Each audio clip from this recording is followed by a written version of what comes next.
तो depression in freezing point जो हमारा थर्ड कॉलिगेटिव प्रॉपर्टी है, ये बिल्कुल सिमिलर है एलिवेशन इन बॉइलिंग पॉइंट के।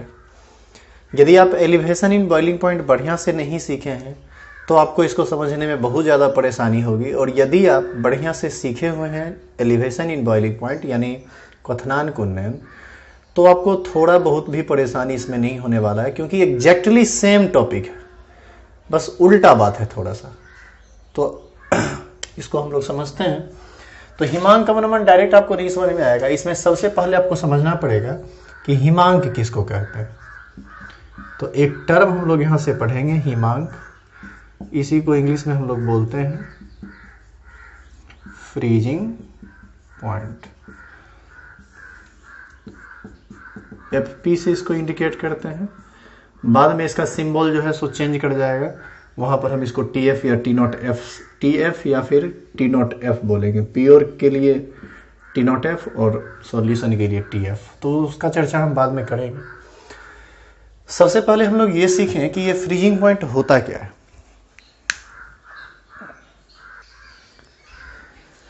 जिस तरह से पीछे के टॉपिक में हम लोग पढ़े थे क्वथनांक, ठीक उसी प्रकार का एक टर्म आपको यहां पर पढ़ना है, हिमांक।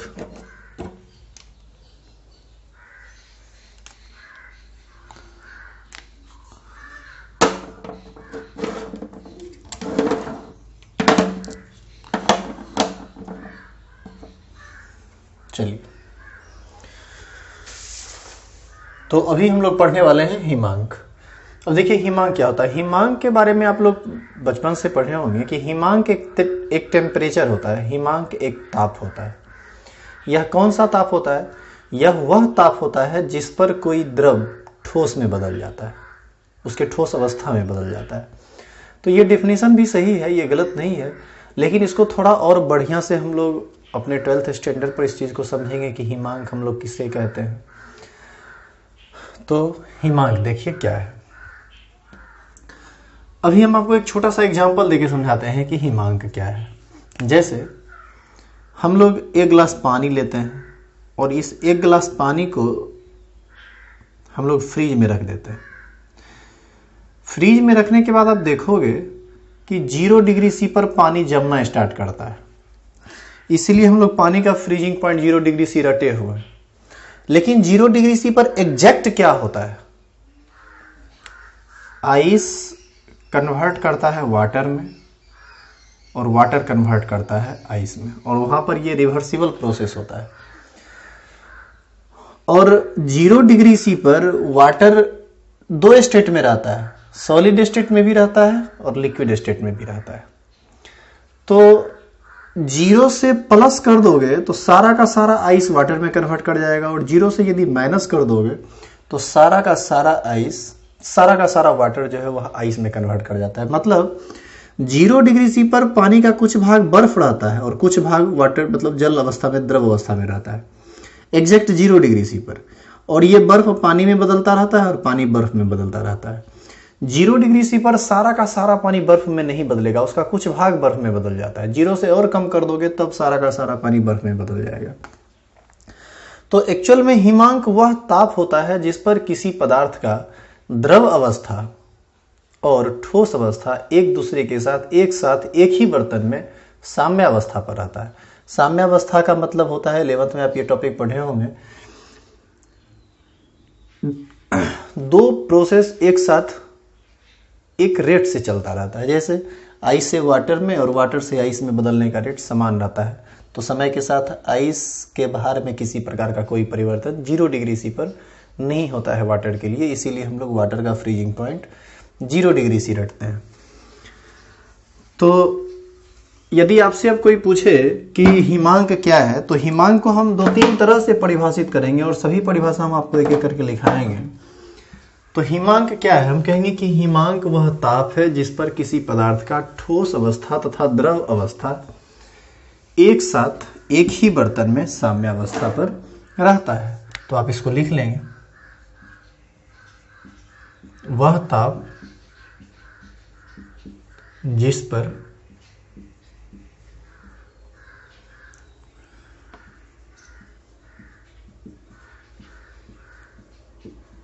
किसी पदार्थ का ठोस तथा द्रव अवस्था एक साथ एक ही बर्तन में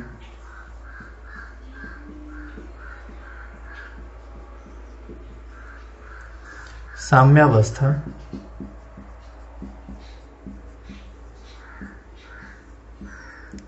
पर रहता है उसे उस द्रव का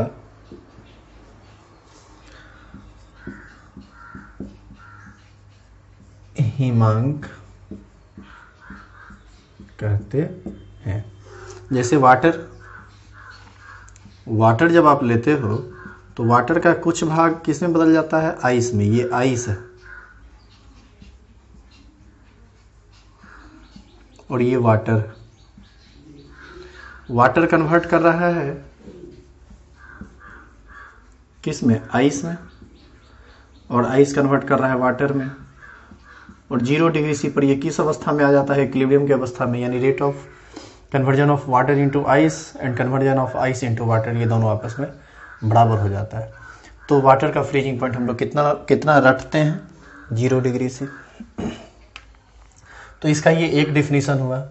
इसी को यदि आप दूसरे भाषा में लिखना चाहें तो आप यह भी लिख सकते हैं कि वह ताप जिस पर किसी पदार्थ का ठोस से द्रव में तथा द्रव से ठोस में बदलने का वेग समान हो जाता है, उसी ताप को हम लोग उस द्रव का या उस पदार्थ का हिमांक कहते हैं। तो इसका दूसरा परिभाषा आप लिख लेंगे, आप खुद से लिखिए, लिखेंगे वह ताप जिस पर किसी पदार्थ का ठोस अवस्था तथा द्रव अवस्था सॉरी एक मिनट उल्टा पुल्टा हो गया, एक बार फिर से उसको चेक कर लीजिए। वह ताप जिस पर किसी पदार्थ का ठोस से द्रव में बदलने की दर, वह ताप जिस पर किसी पदार्थ का ठोस से द्रव में बदलने की दर तथा द्रव से ठोस में बदलने की दर समान हो जाती है, उसे उस पदार्थ का हिमांक कहते हैं। उसे उस पदार्थ का हिमांक कहते हैं। अब इसका हम आपको एक तीसरा डेफिनेशन बताते हैं जो पीछे के टॉपिक से यानी वेपर प्रेशर से रिलेटेड, और इसको आप थोड़ा समझिएगा। तीसरा डेफिनेशन क्या है? तीसरा डेफिनेशन को हम लिखेंगे बाद में, पहले आप उसको एक ग्राफ से समझिए। जरा बताइए आप कि किसी भी लिक्विड का वेपर प्रेशर टेम्परेचर के बढ़ने से क्या होता है, बढ़ता है। हम क्या करते हैं, यहाँ पर एक एटीएम ले लेते हैं, ये एक एटीएम है, इसी को हम लोग वायुमंडलीय दाब कहते हैं। तो मान लो कि किसी द्रव का वेपर प्रेशर टेम्परेचर हम बढ़ा रहे हैं तो ये लगातार बढ़ता जा रहा है। तो बढ़ते बढ़ते बढ़ते बढ़ते एक स्थिति ऐसी आएगी जब वो एक एटीएम को छू लेगा। इसी टेम्परेचर को ना हम बॉइलिंग पॉइंट कहते हैं, और बॉइलिंग पॉइंट को डिनोट किया जाता है किस चीज से, टीबी से। लेकिन जरा सोचिए कि यदि किसी पदार्थ के हम या किसी द्रव को हम गर्म कर रहे थे तब वेपर प्रेशर बढ़ रहा था, यदि हम किसी द्रव को ठंडा करने लगे तो क्या होगा, ठंडा करने लगेंगे तो उसका वेपर प्रेशर घट जाएगा। और उसका वेपर प्रेशर घटते घटते घटते घटते एक स्थिति ऐसी आएगी जब उसका वेपर सॉलिड अवस्था यानी ठोस के वाष्प दाब के बराबर हो जाएगा। और जिस जगह पर उस द्रव का वेपर प्रेशर यानी वाष्प दाब ठोस अवस्था के वाष्प दाब के बराबर हुआ, उसी को हम फ्रीजिंग पॉइंट कहते हैं, और उसी को हम लोग टीएफ से डिनोट करते हैं। यदि ये प्योर लिक्विड है तो प्योर लिक्विड के लिए हम लोग टी नॉट एफ और टी नॉट बी का यूज करेंगे। ये हो जाएगा बॉइलिंग पॉइंट और ये हो जाएगा freezing point of pure solvent और प्योर लिक्विड। तो इधर से ये सॉलिड स्टेट में है, यहाँ पर ये लिक्विड स्टेट में होगा, और इसके बाहर यदि आप लेके चले जाएंगे तो ये गैसियस स्टेट में होगा। यदि आप इसे बाहर लेके जाते हैं तब इस तरह से, तो ये किस अवस्था में आ गया? ठोस अवस्था में आ गया। तो यहां से इसका तीसरा डिफिनीशन यह हो सकता है कि वह ताप जिस पर किसी पदार्थ जिस पर किसी द्रव का वाष्प दाब उसके ठोस अवस्था के वाष्प दाब के बराबर हो जाता है, उसे उस द्रव का हिमांक कहा जाता है। तो आप इसको डिफाइन कर लेंगे। पहले आप स्टेटमेंट लिख लीजिए, फिर आप ग्राफ बना लीजिएगा, या फिर आप ग्राफ बनानी है तो नीचे में स्टेटमेंट लिख लीजिए। हम इस ग्राफ को मिटाते हैं, आप अपना वीडियो पॉज करके लिख लीजिएगा।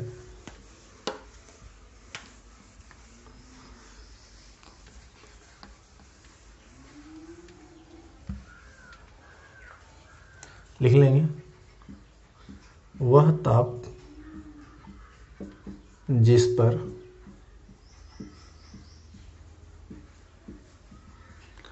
किसी द्रव का वाष्प दाब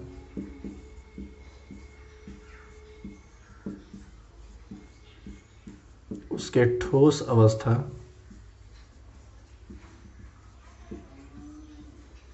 के वाष्प दाब के बराबर हो जाता है, उसे उस द्रव का हिमांक कहते हैं। तो ये स्टेटमेंट लिख के वो ग्राफ बना लीजिए, या फिर ग्राफ बनाने के बाद स्टेटमेंट लिख दीजिए। तो इस तीनों परिभाषा में से कोई भी आप परिभाषा देंगे ना हिमांक का, तो सारा परिभाषा सही है, आप इसको लिख सकते हैं। अब आप अगला टॉपिक लगाइए, हेडिंग हिमांक पर अउड़नशील विलय के मिलाने का प्रभाव। इंग्लिश में इफेक्ट ऑफ एडिशन ऑफ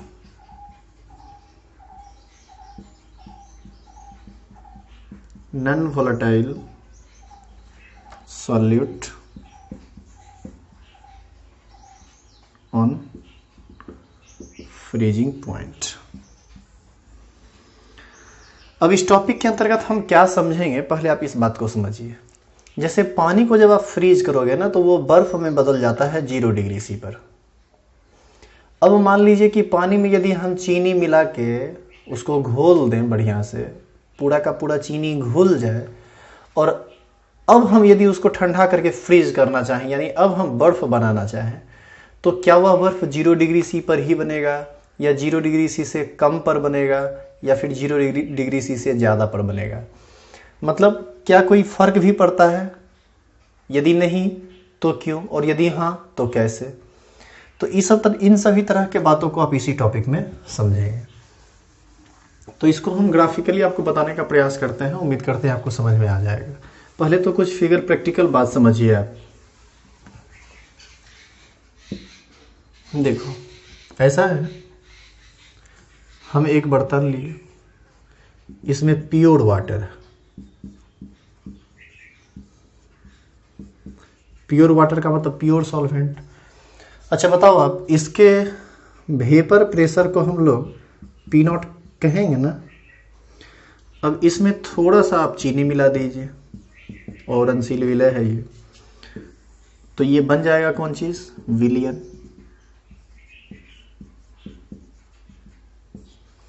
विलियन यानी सॉल्यूशन बन जाएगा ये। और इसके वेपर प्रेशर को हम लोग क्या कहेंगे? PS। इसको जब हम ठंडा करेंगे तो ये भी बर्फ बनेगा, उसको हम ठंडा करेंगे तो वो भी बर्फ बनेगा, और उसी को हम कहेंगे, जिस टेम्परेचर पर ये बर्फ में बदलेगा उसी को हम उसका फ्रीजिंग पॉइंट कहेंगे। इसके फ्रीजिंग पॉइंट को हम लोग टी नॉट एफ कहेंगे, और सॉल्यूशन है तो इसके फ्रीजिंग पॉइंट को हम लोग टी एफ कहेंगे। आप सब लोग जानते हैं कि पी एस बड़ा होता है किससे? पी नॉट बड़ा होता है पी एस से। आज हमको ये जानना है कि इसका फ्रीजिंग पॉइंट ज़्यादा होगा या उसका फ्रीजिंग पॉइंट ज़्यादा होगा, यानी टी नॉट एफ और टी एफ में कौन बड़ा होगा कौन छोटा होगा, इसी बात को हमको समझना है। तो आपकी जानकारी के लिए मैं बता दूं कि टी नॉट एफ बड़ा होगा। अब ये बड़ा कैसे होगा इस बात को समझना है। देखिए कैसे बड़ा होगा इसको समझने के लिए तो ऐसे तो ये कंसेप्चुअल बात है, रटना थोड़ा ज़्यादा आसान इसको होता है, लेकिन हम आपको कंसेप्चुअली समझाते हैं कि यदि आप चीनी में पानी मिला देते हो तो कैसे उसका फ्रीजिंग पॉइंट घट जाता है। घट जाता है तब नहीं, ये छोटा है, ये छोटा है। इसका मतलब यदि ये वाटर है और इसका फ्रीजिंग पॉइंट 0 डिग्री सी है ना, तो निश्चित रूप से ये -2 या -3 डिग्री सी पर जाके बर्फ में बदलेगा। ये 2-3 डिग्री सी पर नहीं बदलेगा। तो माइनस में जाके बदला था तो वो घट गया, यही ना बढ़ गया। तो इस बात को हम समझेंगे कि कैसे, और इस बात को हम आगे ग्राफ में समझेंगे। अभी आप क्या कीजिए, अभी आप सिर्फ लिख लीजिए, लिखने के बाद आपको हम ग्राफिकली बता देंगे कि ये काम कैसे होता है। तो आप लिखेंगे, नीचे लिखिए। तो जब किसी औरनशील विलय को, जब पहले आप ये लिख लीजिएगा फिर ये स्टेटमेंट लिखिएगा। जब किसी औरनशील विलय को शुद्ध द्रव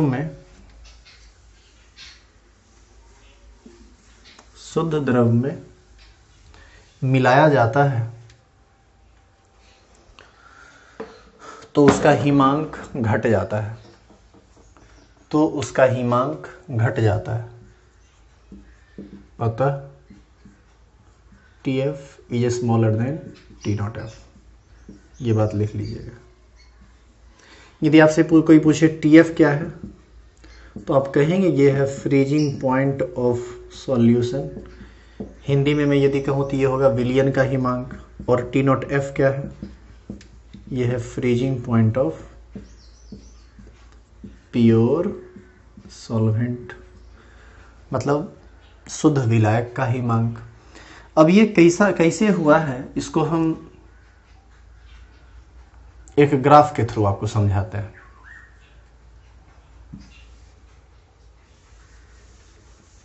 इसको लिख लीजिए। अब आपको हम एक ग्राफ बताते हैं, इस ग्राफ को समझिए आप। देखो ये है pure solute, sorry pure solute नहीं, प्योर सॉल्वेंट, और ये है इससे बना हुआ सॉल्यूशन। इसके वेपर प्रेशर को हम पी नॉट कहेंगे, इसके वेपर प्रेशर को हम लोग पी एस कहेंगे। अब आप एक ग्राफ समझिए, उसी से रिलेटेड है इसीलिए हम उसको वहां पर लिखे थे।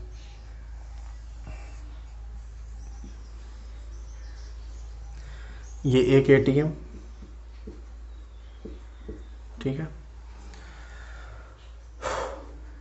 सॉल्यूशन और प्योर सॉल्वेंट दोनों का हम पहले बॉइलिंग पॉइंट आपको चेक करके बताते हैं। जरा बताइए कि इस ग्राफ में यदि प्योर सॉल्वेंट का यदि हम ग्राफ यहाँ पर बनाते हैं इस जगह पर, जैसे मान लीजिए ये प्योर सॉल्वेंट है, उसको हम गर्म करेंगे, धीरे धीरे उसका जो वेपर प्रेशर है वो बढ़ेगा, बढ़ते बढ़ते बढ़ते बढ़ते बढ़ते ये एक एटीएम को छू लेगा। इसी को ना हम लोग कहते हैं T not be, boiling point of pure solvent. अभी हम बात कर रहे हैं प्योर सॉल्वेंट का। इसको यदि हम घटाना शुरू करें इसके टेम्परेचर को, तो ये घटता घटता घटता घटता एक स्थिति आएगा जब सॉलिड स्टेट में कन्वर्ट कर जाएगा। और इसी पॉइंट को जहां पर वो सॉलिड में कन्वर्ट किया है उसी पॉइंट को हम कहते हैं T not be, T nought F. तो ये हो गया फ्रीजिंग पॉइंट। अब हम यही काम सॉल्यूशन के लिए करेंगे। तो जरा बताइए कि सॉल्यूशन के लिए हम इस ग्राफ के ऊपर काम करेंगे या नीचे काम करेंगे? हमको निश्चित रूप से नीचे करना पड़ेगा, क्योंकि हम इधर वेपर प्रेशर लिए हैं और इधर टेम्परेचर लिए हैं, तो हमको निश्चित रूप से नीचे से काम करना पड़ेगा, क्योंकि सॉल्यूशन का वेपर प्रेशर कम होता है। तो सॉल्यूशन का जब वेपर प्रेशर कम होता है और हमको नीचे से काम करना पड़ेगा, तो मान लीजिए सॉल्यूशन ये है। अब सॉल्यूशन को भी हम गर्म करने लगेंगे, तो गर्म करेंगे तो इसका भी वेपर प्रेशर बढ़ेगा, बढ़ते बढ़ते बढ़ते बढ़ते ये एक एटीएम को छुएगा, हालांकि बाद में टच करेगा। तो यहाँ से इसको जब हम गिनाएंगे तो ये कहलाएगा TB, सॉल्यूशन का बॉइलिंग पॉइंट। तो यदि हम घटाएं तो ये जो सॉलिड स्टेट में कन्वर्ट करेगा ना, ये सॉलिड स्टेट में कन्वर्ट करेगा पीछे आके, यानी यहाँ पर, और इसको हम लोग क्या कहेंगे, TB। तो आप देख सकते हैं कि यहाँ से लेकर यहाँ तक ये फ्रीजिंग पॉइंट है सॉल्वेंट का, और यहाँ से यहाँ तक है सॉल्यूशन का। तो आप देख सकते हैं सॉल्यूशन का फ्रीजिंग पॉइंट कम है और सॉल्वेंट का ज़्यादा है, यानी यहाँ पर ग्राफ से पता चल रहा है कि घट गया। लेकिन इससे बेहतर आपको समझ में आएगा एक प्रैक्टिकल बात से, जो भी हम थोड़ी देर में बोलेंगे उसको आप बाद में समझिएगा, पहले आप इसको देखिए। फ्रीजिंग पॉइंट का घट जाना अवनमन कहलाता है। अवनमन का मतलब होता है घटना, और बॉइलिंग पॉइंट का बढ़ जाना उन्नयन कहलाता है। तो आप देखिए यहाँ पर सॉल्यूशन का बॉइलिंग पॉइंट ज़्यादा है, इसी को हम लोग कहते हैं डेल्टा TB, क्वथनांक उन्नयन, और ये घट गया है तो इसी को हम लोग कहते हैं डेल्टा TF, हिमांक अवनमन। ये घटता है और ये बढ़ता है, बढ़ा क्वथनांक तो क्वथनांक उन्नयन, और हिमांक घटा तो हिमांक अवनमन इसको कहते हैं। आप इस ग्राफ को खींच लीजिए। इस ग्राफ को खींचने के बाद हम आपको एक टॉपिक समझाते हैं जिससे आपको ये समझ में आ जाएगा कि आखिर ये घटा क्यों, इसका रीजन क्या है। पहले आप ये ग्राफ बढ़िया से खींच लीजिए। ग्राफ खींचने के बाद, इस ग्राफ को खींचने के बाद क्या करना है कि आप एक पॉइंट लिख लीजिए। हम अभी आपको ये समझाएंगे कि आप किसी भी प्योर सॉल्वेंट में चीनी मिलाते हैं तो क्वथनांक बढ़ जाता है, लेकिन प्योर सॉल्वेंट में चीनी मिलाने के बाद जो सॉल्यूशन बनता है उसका हिमांक घट जाता है। क्वथनांक बढ़ता है और हिमांक घटता है। क्वथनांक बढ़ता है वो आप पहले सीख चुके हैं, क्योंकि उसका वेपर प्रेशर घट गया था। ये हिमांक कैसे घट जाता है इसको हम एक प्रैक्टिकल एग्जाम्पल से सीखेंगे, जो आप बेहतर समझ सकते हैं। पहले आप ये ग्राफ खींच लीजिए। ग्राफ के खींचने के बाद आप लिख लीजिए, लिखेंगे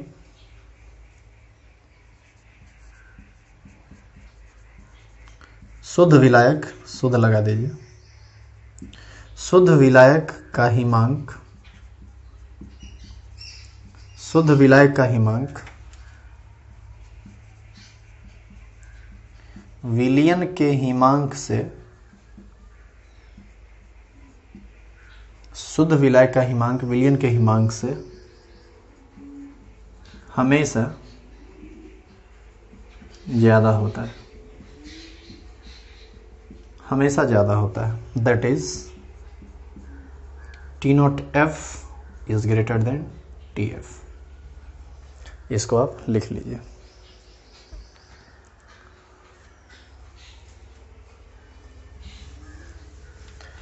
अब आप इसको समझिए कि आखिर फ्रीजिंग पॉइंट घटा कैसे, क्यों घटा फ्रीजिंग पॉइंट।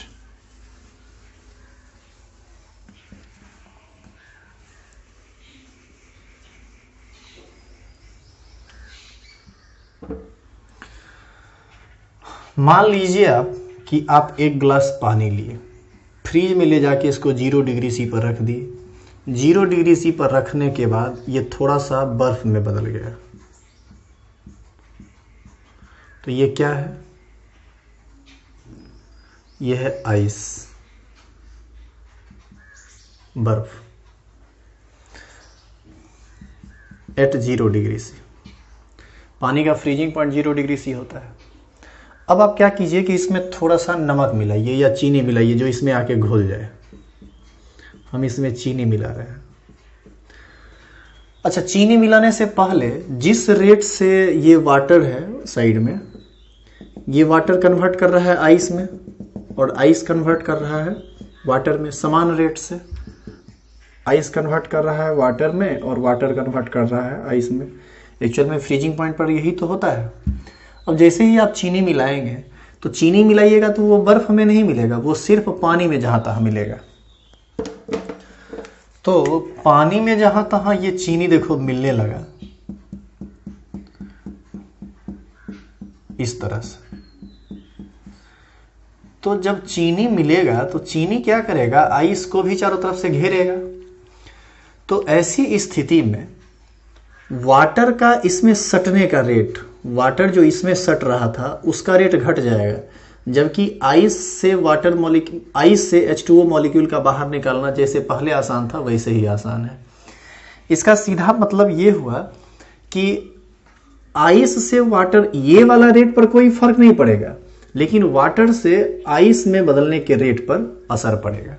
क्यों? क्योंकि इसके सरफेस और वाटर मतलब आइस के सरफेस और वाटर के सरफेस मतलब इंटरफेस इसको हम लोग बोलते हैं।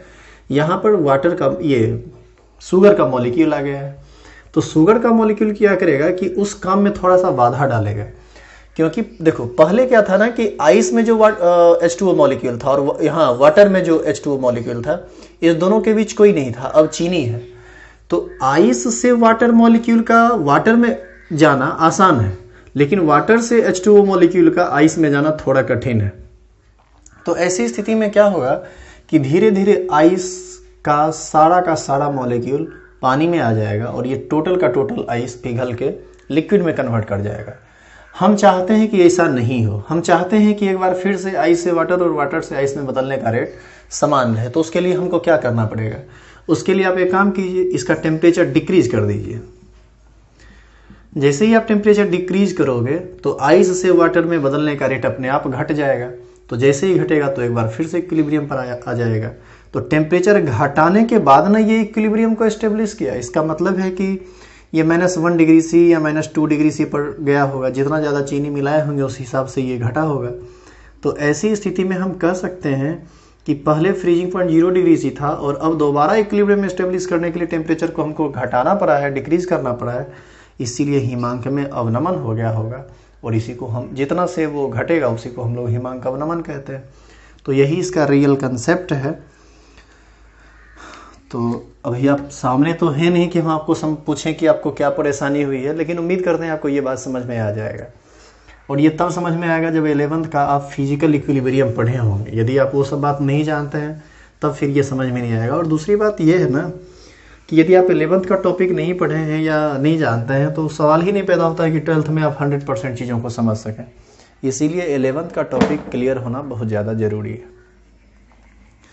अब हमारा अगला टॉपिक होगा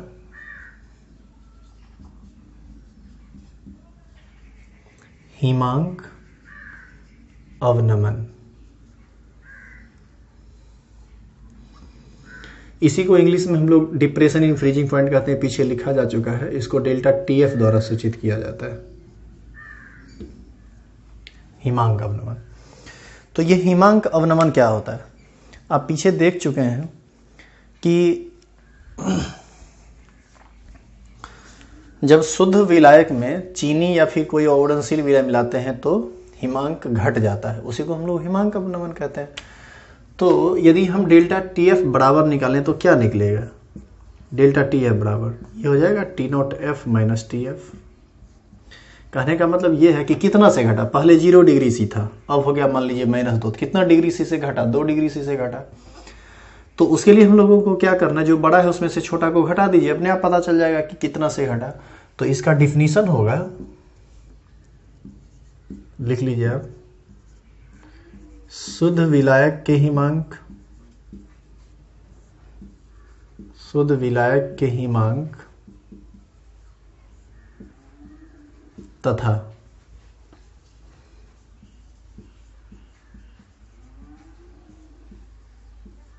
विलयन के हिमांक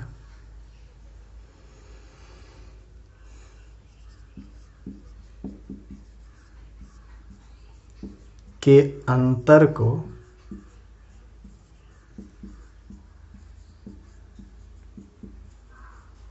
हिमांक अवनमन कहते हैं। अतः डेल्टा TF बराबर T0F - TF। तो यही हुआ हिमांक अवनमन। इसको आप नोट कर लीजिए। और आगे का हमारा टॉपिक होगा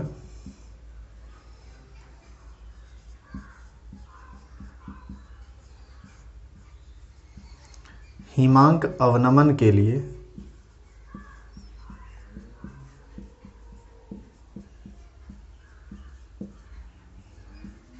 राउल्ट का नियम।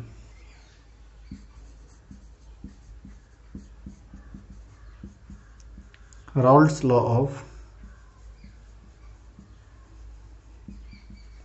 Depression in freezing point. यह नियम बिल्कुल क्वथनांक उन्नयन के जैसा है। क्वथनांक उन्नयन में कहा गया था ना कि क्वथनांक उन्नयन विलयन की मोललता का सीधा समानुपाती होता है। एग्जैक्टली सेम रूल यहाँ भी है। हिमांक अवनमन विलयन की मोललता का सीधा समानुपाती होता है।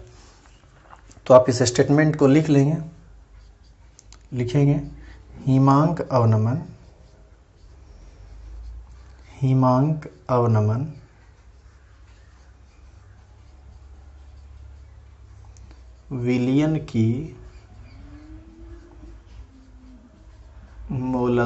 का सीधा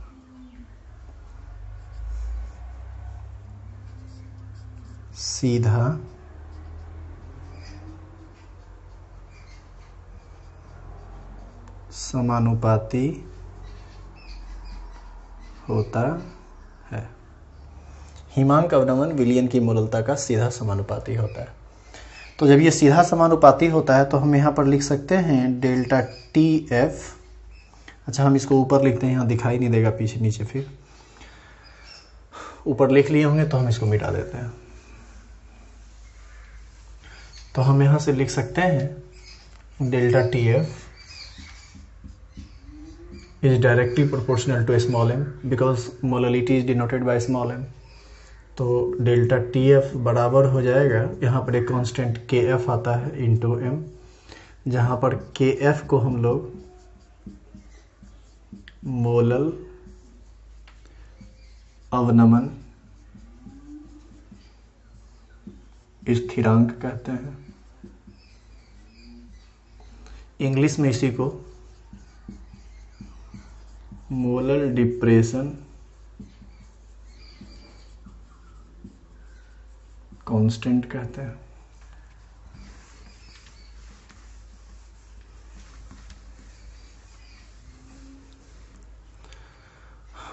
अच्छा, डेल्टा टी एफ बराबर हो गया के एफ गुना एम के बदले हम लोग लिख सकते हैं मोल बटा के जी। मोल किसका? सॉल्यूट का, और केजी किसका? सॉल्वेंट का। अच्छा, एक बात और, डेल्टा टी एफ के बदले हम लोग लिख सकते हैं T nought F minus T F is equal to K F into A into 1000 by B into M. ऐसा भी तो लिख सकते हैं। T nought F T F जान ही रहे हैं, के एफ जान ही रहे हैं, ए बी और एम ये सब बात आप पीछे जान रहे हैं। मोललता का ये फॉर्मूला लिखा हुआ है, ये सब पीछे ऑलरेडी पढ़ाया गया है, तो यहाँ पर हम बात ज़्यादा नहीं करेंगे।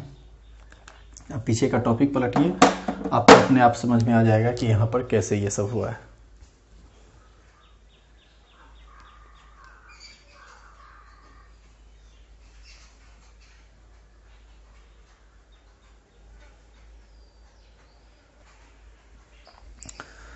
तो अगेन डेल्टा टी एफ बराबर के एफ गुना एम। यदि एम बराबर 1 हो तो डेल्टा टी एफ बराबर हो जाएगा के एफ गुना 1, यानी डेल्टा टी एफ बराबर हो जाएगा के एफ।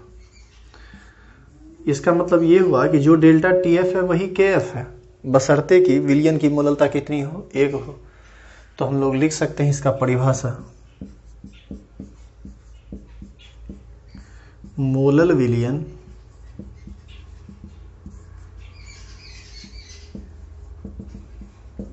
के हिमांक अवनमन, डेल्टा टी एफ को हम लोग हिमांक अवनमन ही कहते हैं। मोलल विलयन के हिमांक अवनमन को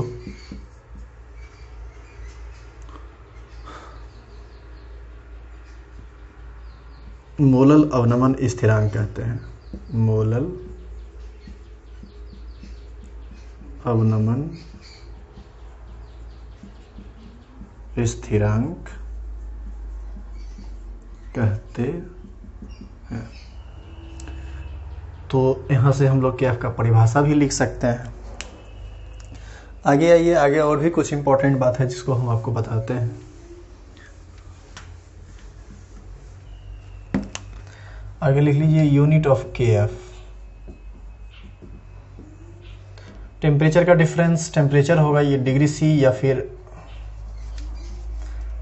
ये डिग्री सी या फिर केल्विन होगा, बराबर के एफ इंटू मोल पर के जी होगा। जो यूनिट आया था ना के बी का, सेम वही यूनिट यहाँ पर आएगा।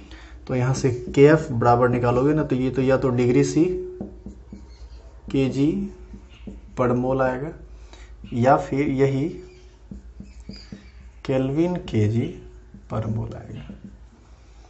तो यही दोनों में से कोई कुछ भी रहेगा। डिग्री सी और केल्विन दोनों में ये समान ही रहता है वैल्यू, चूँकि डेल्टा टी एफ तो टेम्परेचर का डिफरेंस है, और वो डिफरेंस डिग्री सी में हो या केल्विन में हो कोई फर्क नहीं पड़ता है, तो सेम यूनिट है। इसको आप लिख लीजिए।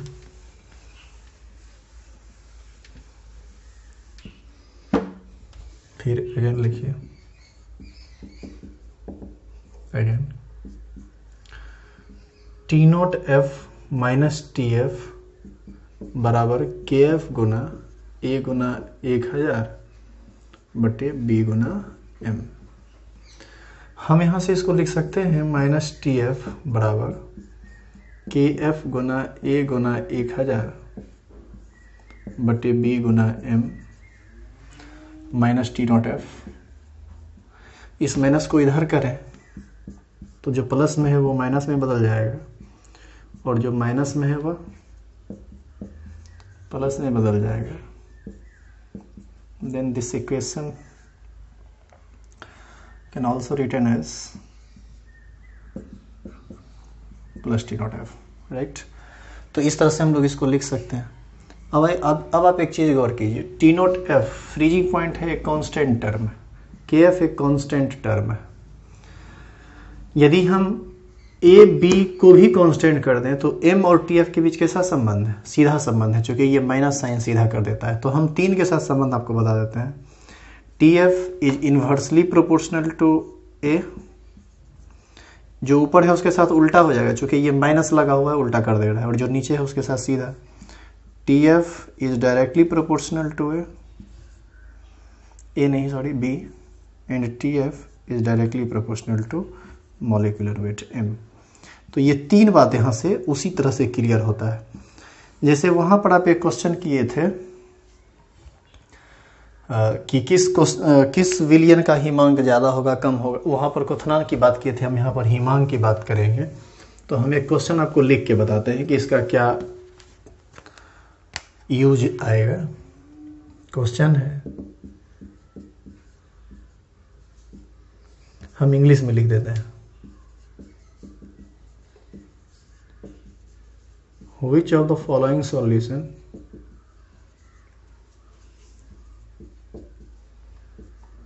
has minimum freezing point, मतलब कम से कम हिमांक हो। ए 5% वेट बाय वेट यूरिया,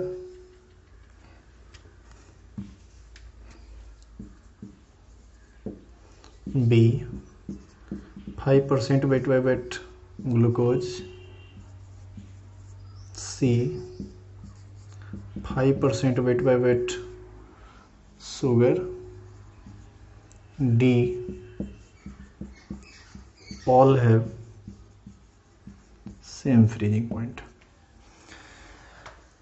देखिए एम और टी एफ के बीच सीधा संबंध है। एम ज़्यादा होगा तो टी एफ ज़्यादा होगा, और एम कम होगा तो टी एफ कम होगा। एम कम किसका है? यूरिया का, इसका मिनिमम होगा। ऑप्शन ए सही है। तो इसी तरह का यूज आएगा। आप अपना इस तरह से कर लीजिएगा। पीछे थ्योरी समझाया हुआ है, उसको यदि समझें तो इसको समझने में ज़्यादा टाइम नहीं लगेगा। यदि नहीं समझें तो पीछे का सब लेक्चर देखिए तो दिक्कत नहीं होगा। तो ये बात हुई। अब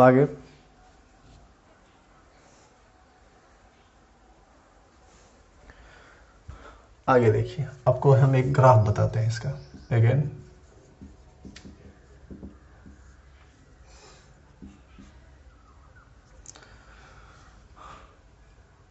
इसमें और एक लेक्चर हमको देना ही पड़ेगा, चूँकि ये थोड़ा ज़्यादा बड़ा हो रहा है। तो नेक्स्ट बात जो है ना, नेक्स्ट क्लास में, नेक्स्ट वीडियो लेक्चर में हम आपको बता देंगे।